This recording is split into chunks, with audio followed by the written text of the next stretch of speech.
एसएसडब्ल्यू working भिजामा नेपालदेखि Japan आउँदा मैले त यस्तो गल्ती गरेँ, कतै तपाईँ त त्यही गल्ती दोहोऱ्याइरहनु भएको छैन? नमस्ते, राजको यात्रामा सबैजनालाई स्वागत छ। आजको भिडियोमा चाहिँ मैले एसएसडब्ल्यू भिजाबाट नेपालदेखि जापान आउँदा चाहिँ कस्तो सोच लिएर आएको थिएँ र अहिले 1 वर्ष भइसकेको छ र अहिले चाहिँ मैले किन पछुताइरहनु परेको छ भन्ने कुरा चाहिँ गर्न गइरहेको छु। सो भिडियोलाई अन्तिमसम्म हेरिदिनु होला। जति पनि एसएसडब्ल्यू भिजामा नेपालदेखि जापान आउन खोजिरहनु भएको छ र जापानमा अहिले हाल काम गर्दै हुनुहुन्छ भर्खरै सुरुवातमा, उहाँहरूको लागि चाहिँ एकदमै इम्पोर्टेन्ट भिडियो रहेको छ, अन्तिमसम्म हेरिदिनु होला।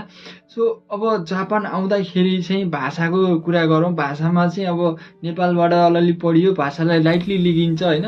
एसएसडब्ल्यू भिजामा गइसकेपछि काम गरिन्छ, यत्रो जापानिजहरूसँग घुलमिल भइन्छ, काममा पनि भाषा बोल्नुपर्छ, यताउतिमा नि भाषा बोल्नुपर्छ, एन्फो लेभल छ, अलिअलि बुझिहालिन्छ, उहाँ गएर मजाले बोलिहालिन्छ नि, भाषा सिकिन्छ आफसे आफ भनेर लाइटली लिएर चाहिँ अब पढ्न छोडियो भिसा सिसा आइसकेपछि।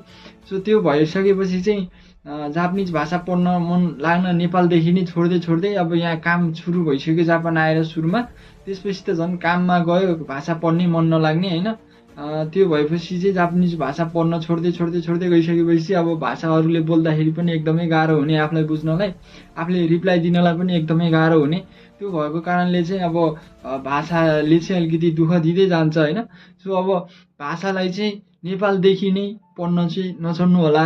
मैले चाहिँ त्यही पढ्न छोडेको भएर चाहिँ अहिले पछुताइरहनु परेको छ। सो यस्तै भिडियोको लागि चाहिँ मलाई फलो गर्नु होला। जापान र जापानको चाहिँ रियल एक्सपिरियन्सहरू सुन्न चाहनुहुन्छ भने राजको यात्रालाई फलो गर्नु होला। हस्त नमस्ते।